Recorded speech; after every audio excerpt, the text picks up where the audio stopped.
Scott, we were going to talk about the difference between the work that we do online and what you do at the centre, and what's appropriate for where. Yeah. So at the center, I guess how do I, because a lot of the work that we do at the center can be done online, and some of it can't.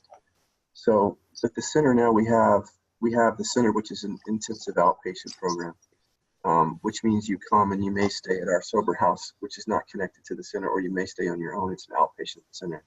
And we also have a detox center opening up very soon, maybe even next week. So it's really good for people who have a pretty, I don't know what the word is, but drug and alcohol issue, regular repeated use of drugs and alcohol. It's really good for that because we have detox, and people sometimes need to just get away from, speaking of abstinence, they have to get away from the drug or the alcohol and get into a safe environment, start looking at these issues.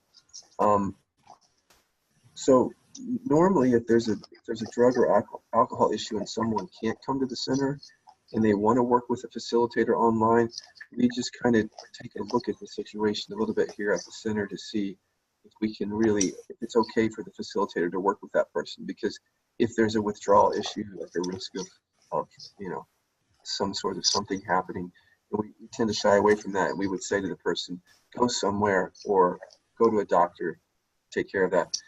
The other thing I think is good is that some people like to come to the center.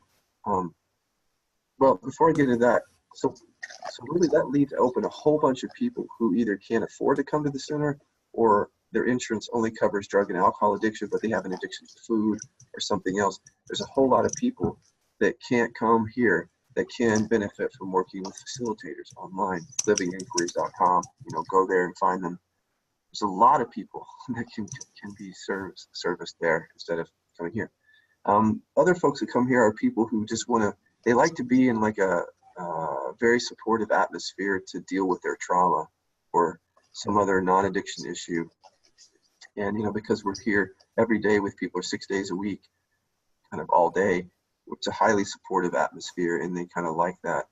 And so that's really good with trauma, especially if there's a lot of trauma, where you feel like you want to be in a place that you feel safe to look at all this, and you're with somebody, so that if something comes up, you're with us, and we can try to deal with it as best we can as it comes up. But that doesn't mean you can't deal with trauma online too, easily, especially if you get with a facilitator and you're really open to working with that person on a pretty steady basis, so that person can kind of meet you where you are as things unravel. I think that's one of the reasons I wanted to have the roundtable, is to invite people to come here to the center, obviously, if you need that, but also to open up the possibility that there's just so many resources out there with the facilitators. And I feel like, I think there's a little bit of perception that, well, if you have an addiction issue and you want to do Scott's work, you have to come to the center. And that's not the case, because we have a lot of great facilitators out there that can work with you. So I hope I made that clear. I don't know. Thanks, Scott. Yeah.